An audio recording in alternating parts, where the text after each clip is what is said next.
literatura catalã para vocês hoje.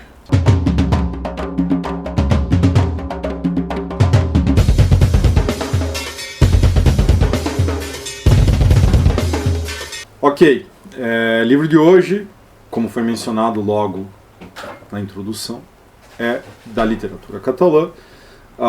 E eu peço desculpas antecipadas, eu vou perguntar de novo, porque eu tinha perguntado isso antes, está enquadrado, está tudo tranquilo, está na minha postura. Que vai ter barulhos aqui, o Yuri está preparando a janta para todos nós. Tem que falar que o Elias está aqui também. O Elias está aqui também, o Murilo obviamente está ali, vocês não veem, mas eu o vejo, para meu deleite. O livro de hoje é da literatura catalã e é esse daqui, ó. Vamos lá. Bolder, que é uma palavra em inglês, da Eva Baltazar, que é uma autora catalã. O livro foi traduzido pela Beatriz Regina Guimarães Barbosa e o Meritxell Hernando Marçal, e saiu, depende de quando esse vídeo vai ao ar, pela Dublinense, porque está marcado aqui que eu estou lendo a cópia para leitura antecipada, que sai no dia 30/4. O lançamento é nesse dia. Então não sei, talvez depois, antes. Vamos ver. Esse livro foi finalista do Booker Prize, e tem aqui no blurb a Fernanda Melchor, o Pedro Almodóvar, quer dizer, pessoas elogiando o livro. E ele já tinha aparecido no meu radar, porque eu tenho interesse em literatura catalã. Quando ele vai para finalista do Booker, eu acho que eu consigo uma cópia, ou metade, alguma coisa em catalão, dou uma olhada, escuto alguém de uma outra editora mencionar ele também, e aí aparece aqui um dia e o Yuri me entrega, eu falo, não, beleza, vamos dar uma olhada, eu acho interessante para ver o que está acontecendo. Então o primeiro ponto que me interessa aqui é dizer, isso aqui é literatura catalã, escrito em catalão, e portanto muitas vezes vai aparecer como literatura, sei lá, espanhola, o que não deixa de ser partes verdade, mas não é literatura espanhola, literatura catalã. Catalunha está na Espanha. E isso é debatível lá entre os catalães, porque eles querem, não querem estar na Espanha e tudo mais. Não é essa a questão aqui, a questão é de que se trata um romance curto, tá? Ele tem 93 páginas aqui nessa edição, e eu vou voltar a falar sobre isso porque eu acho interessante.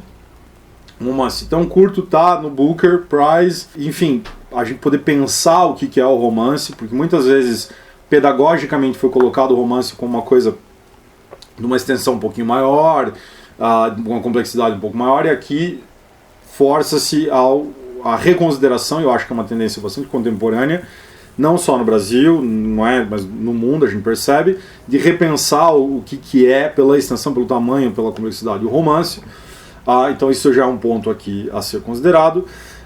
E aí o que eu quero fazer com vocês é o seguinte, eu vou passar razoavelmente a história, tá, a narrativa, e aí a gente vai analisar alguns pontinhos para que, claro, vocês possam ler, então a gente sempre evita falar além da conta, o famoso spoiler, mas também para que suscite a possibilidade de discutirmos alguma coisa que seja de interesse maior, quer dizer, que ultrapasse o livro, e que nos permita dizer algo sobre a literatura, que me parece, a razão de por que eu estou aqui e vocês estão aí do outro lado.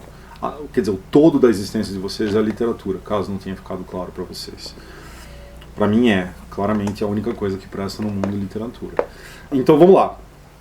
Bolder trata de uma personagem, mulher, que vai ser a voz em primeira pessoa, é ela que está narrando o livro, e ela disse a si mesma como essa nomenclatura, Bolder, ok?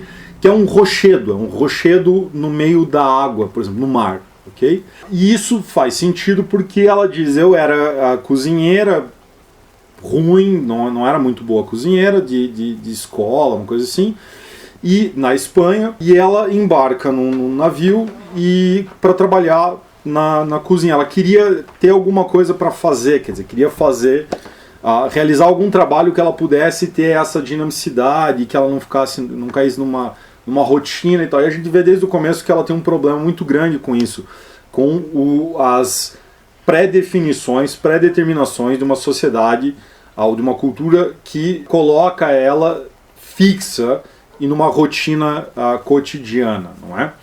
E ela vai para esse navio, ela tá lá num determinado lugar que eu não vou mencionar, vocês leiam. E numa das paradas que ela faz, ela conhece uma pessoa. E aqui é um ponto importante de inflexão, porque a pessoa é uma mulher, ok? A Sansa, e ela vai conhecer essa pessoa e ela vai se relacionar porque ambas, óbvio, são lésbicas, ok?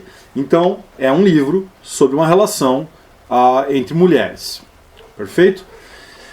E já no, vamos dizer assim, no primeiro um quarto do livro, essa relação se desenvolve, a gente vê ela narrando os afazeres dela naquela cozinha, como ela se sente bem por dominar aquele espaço, por estar ali, por cozinhar, e ela diz, não importa eu cozinhar tão bem, importa eu cozinhar, porque os caras precisam comer e tal. E aí ela tem essa relação, e a relação de repente é inflamada de uma tal maneira que ela basicamente realiza o grande clichê que é atribuído às mulheres lésbicas, que é a piada e não é uma piada minha, não é? De que uma mulher lésbica leva no segundo encontro? A mudança. E é de fato, elas são emocionadas, talvez, como seja... isso é um macarrão caindo no prato. Emocionadas com relação à relação delas. E a mulher tem que viajar, porque ela vai aportar com um navio, e a mulher tem que viajar, e ela viaja não sei quanto tempo de carro, e elas ficam juntas, e tem aquela coisa, uma emoção do sexo. E a gente vê pela perspectiva da narradora que o sexo ali é muito importante para ela, e a relação que ela tem com aquela pessoa passa muito pelo sexo, certo? Isso daqui é um fator bastante importante, porque há uma espécie de caracterização do tipo de relação que ela vai ter através do sexo, ok? Guardem isso daí. E aí a pessoa é islandesa e propõe a ela, por que a gente não mora junto? Claro, não é esse fator. Por que a gente não mora junto e por que a gente não muda para Islândia? E aí uma pessoa que estava num país mediterrâneo, não é? E que estava depois num navio, muda para se casar, para ter uma vida estável, doméstica, com essa mulher, por quem ela se apaixonou, e no processo desse estabelecimento, quer dizer, dessa sedimentação da relação e também da vida dela lá na Islândia, vem claro muito rapidamente a questão de que ela não fala a língua, então ela tem que se adaptar com o frio, com um país que tem uma população bastante pequena, acho que é alguma coisa como 400 mil habitantes, então é um país menor do que a cidade, né, teria o que? Um quarto da cidade de Curitiba, o país inteiro, e que ela tem que se acostumar com aquilo tudo, elas pegam um apartamentinho e tal, mas tudo está razoavelmente funcionando, porque ela está tendo aquele tipo de relação muito próxima, muito vinculada com a esposa dela. E ela vai fazer alguns trabalhos, ela vai trabalhar também nisso de restaurantes, lavando louça, o que quer que seja, e aí ela começa num certo ponto com um food truck de vender empanadas, ok? E o food truck está indo bem, elas compram lá uma casinha, e aí a virada do livro, que é quando a mulher dela diz, eu quero ser mãe. E nesse ponto ela diz, eu quero ser mãe, e rapidamente a gente vê a transformação através da narrativa, que é, de novo, contada pela própria Boulder, que ela se transforma meio que no clichê da mulher que atende ao chamado biológico e quer ser mãe. Quer dizer, ela se transforma, e o termo eu vou utilizar aqui, uma chocadeira. Né? Ela vira só aquilo. Ela vai fazer curso... toda a vida dela é basicamente voltada para a realização daquele ato que vai ter que ser feito por inseminação e que muda, ela vai ter que tomar vitamina, ela vai ter que fazer, tem toda uma preparação, e aí ela até virar a mãe, e nesse processo todo a Boulder aceita, titubeante, hesitante, porque ela ama a pessoa, mas ela não ama a ideia de ser mãe, ela não quer ser mãe, ok? Então isso é um ponto interessante, porque ambas são mulheres, e uma está, não digo seguindo, mas talvez narrativamente operando em relação a esse chamado biológico de ser mãe, e a outra está dizendo, não, eu não quero ser mãe, eu não tenho interesse nenhum nisso daí, mas que cede em função da vontade da outra parte. E aí o desenrolar, que eu vou deixar para vocês lerem, mas é um desenrolar de uma pessoa que entrou na empreitada de ser mãe, quer dizer, do casal ser mãe, hesitante, e que vai levar inexoravelmente a determinadas consequências a partir disso, ok? Então, enfim, isso daqui é o grosso da narrativa. O que me parece interessante aqui, nós temos uma perspectiva de um casal de mulheres lésbicas, ok? Isso daqui já é, para todo mundo que quer inclusão e tudo mais, perfeito, inclusivo, porque é uma história bastante banal, num certo sentido, quer dizer, poderia acontecer com 1 milhão, 1 bilhão de casais de classe média, sem muitas intromissões externas, certo? É uma história banal, vamos dizer assim. É isso, uma história banal. Se apaixonam, têm uma paixão tórrida, moram, constroem um relacionamento, sedimentam, solidificam aquela paixão.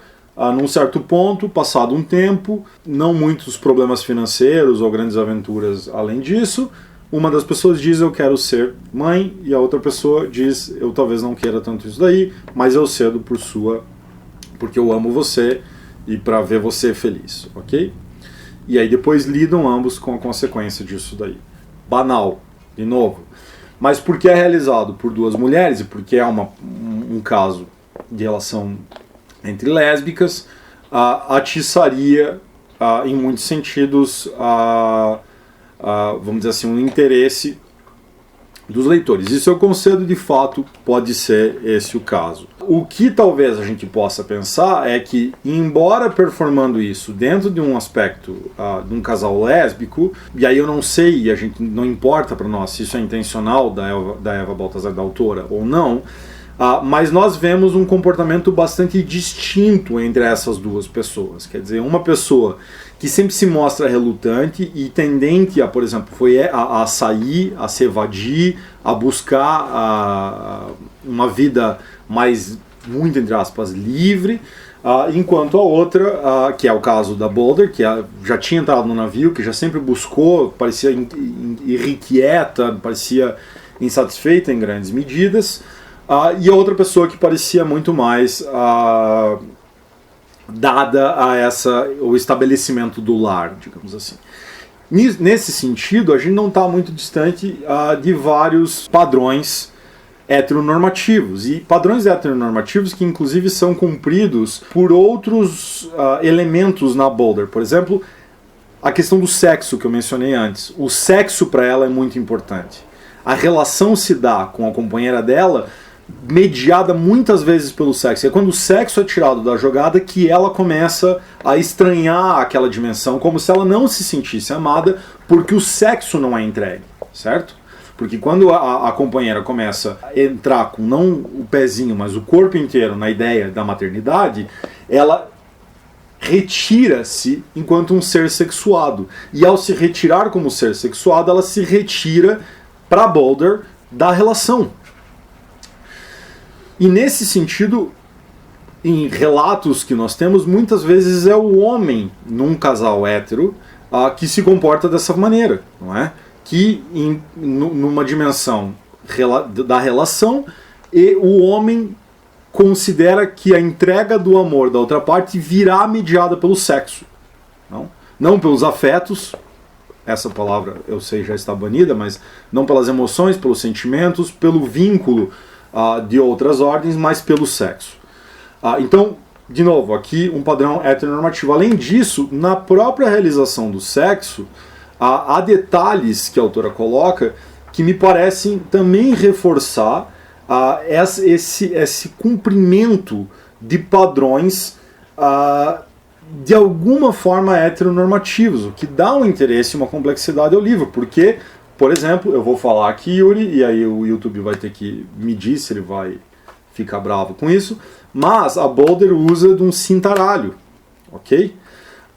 Num ato que é, claro, prazeroso e que não tem nenhum problema, não é que ela está querendo ser homem, não é isso, tá? Não significa uma substituição do falo, não vou entrar nessa pira psicanalítica, heteronormativa, mas na condução da narrativa, dá-se a entender que isso, mais todos os outros elementos, a colocam num lugar que é do homem, certo? Ou que é característico. Eu estou colocando o homem aqui muito entre aspas, porque não significa o homem com o falo, não sei, significa esse lugar social, cultural, que foi atribuído ao homem, ao macho, ok?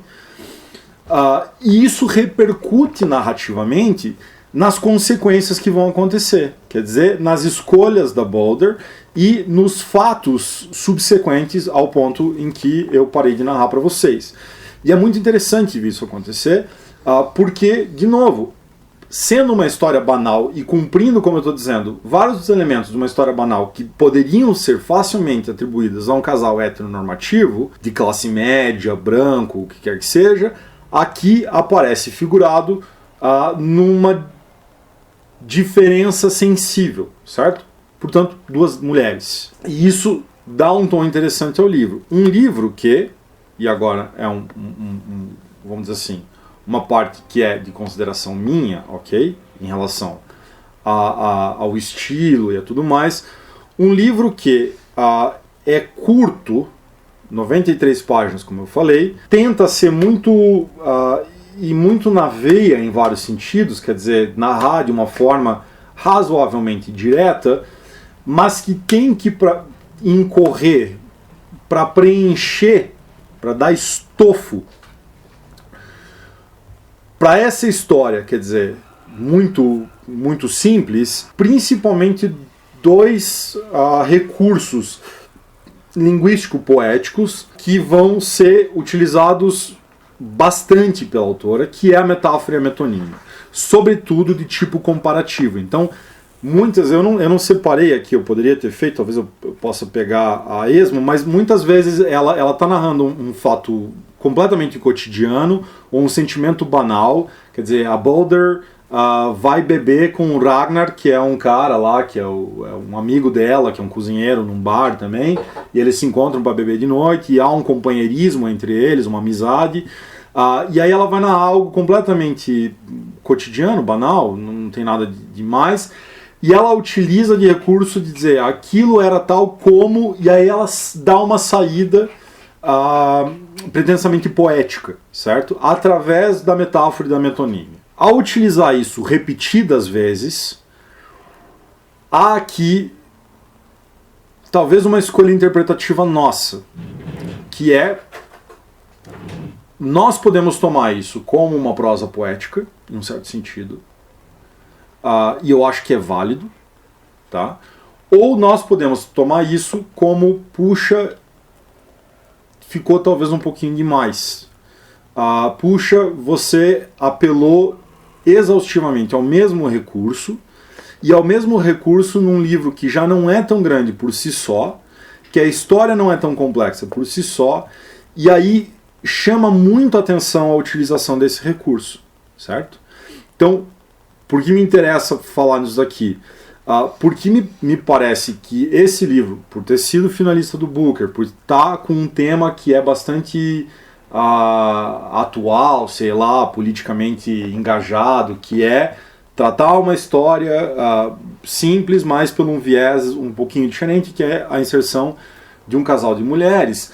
Ao fazer isso, parece ser uma tendência da literatura contemporânea também apelar para um ou dois recursos estilísticos, um ou dois recursos poéticos, e acabar evidenciando demasiadamente esses próprios recursos, certo? E aí, isso talvez seja um traço característico da literatura da nossa época, que nós precisaremos avaliar.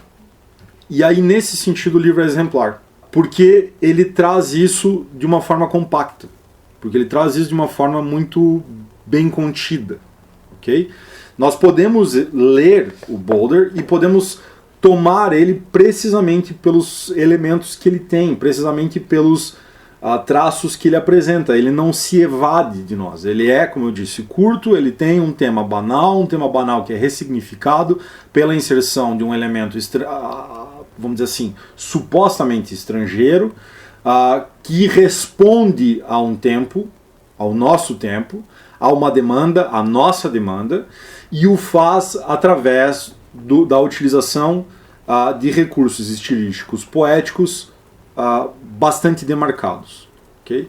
Então, tudo isso que eu estou dizendo aqui poderia ser utilizado para descrever uma série de outros livros. E eu acho que isso é interessante no livro que a gente está vendo hoje, porque ele pode servir como uma espécie de pedra de toque paradigmática para que a gente entenda o que está rolando. Dito isso tudo, eu vou mostrar aqui de novo, né? Tem que fazer isso. Aqui, ó. Dito isso tudo, é um livro de leitura agradável. Tá? Isso que eu falei desse estilo do recurso à metáfora, à metonímia, aparece, mas não a ponto de ser, quer dizer, ela não mobiliza isso de uma forma mal feita, ela sabe o que ela está fazendo, então ela escreve muito bem, e aí passa de uma maneira bastante fluida. Tá?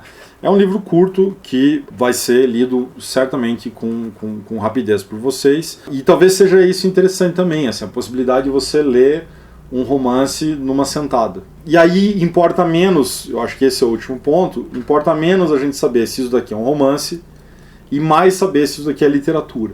Não é? E o que é uma coisa significativa para mim, que é permite você embaralhar essa fixação com gêneros pedagógicos e dizer, veja, não importa, o que importa aqui é o que está sendo feito. E o que está sendo feito se realiza ou não se realiza. Eu acho que é isso que eu tinha para falar sobre esse específico romance ou obra literária. E aí eu tenho que falar as coisas... dinheiro no Catarse, é isso.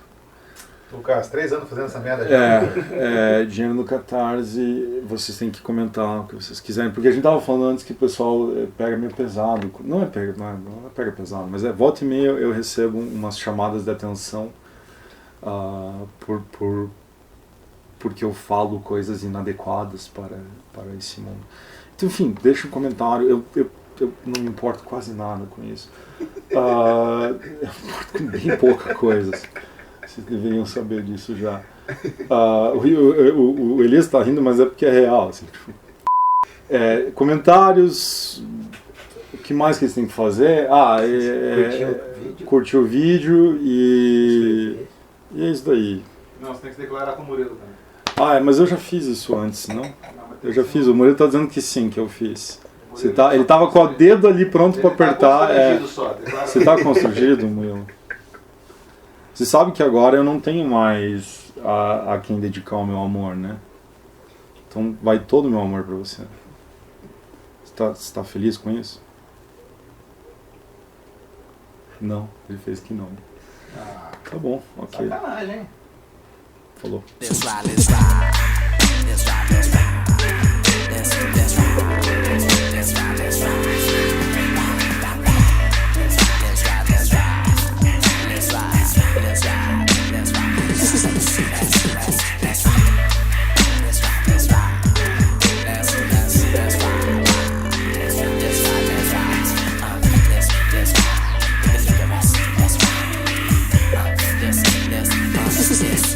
Represent M-I-A-M-I. Drive like a semi. Am I just another brother like a lover like am I? Think